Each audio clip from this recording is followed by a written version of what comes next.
கோயில் வந்து பக்தர்களுக்காக அரசாங்கம் ஏற்படுத்தினாலும் அரசர்கள் கட்டி இருந்தாலும் அவற்றை அரசர்கள் தங்கள் சொத்தாக பார்க்காமல் தனி இயக்க ஒரு இன்ஸ்டிடியூஷனாக மாத்திட்டு அதற்கு தானங்கள் எழுதி கொடுத்தாங்க. அந்த தானங்கள்லாம் என்ன கல்வெட்டுல எழுதியிருக்குன்னா, சூரிய சந்திரர் உள்ளவரை இந்த சொத்து இந்த கோவிலிற்கு இந்த விளக்கு ஏற்றுவதற்கு இந்த மாதிரி இருக்குங்க.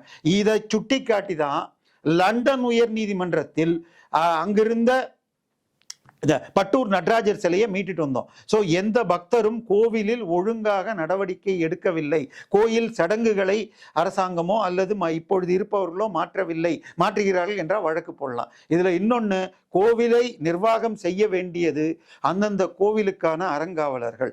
நீங்களா செயல் அலுவலர் போடுறது, தக்கார் போடுறது சட்டவிரோதம். ஆனால் தமிழ்நாட்டில் 47,000 கோயில்கள் இந்து அறநிலைத்துறை கீழே இருக்கு.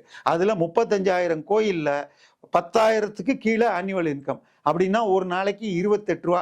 கோயிலை கூட்டி பெருக்கி விளக்கேற்றுற அளவுக்கு கூட காசு இல்லை. இந்த நிலைமைக்கு நல்லா இருக்கிற கோயிலை மட்டும்தான் இவங்க எடுப்பாங்க.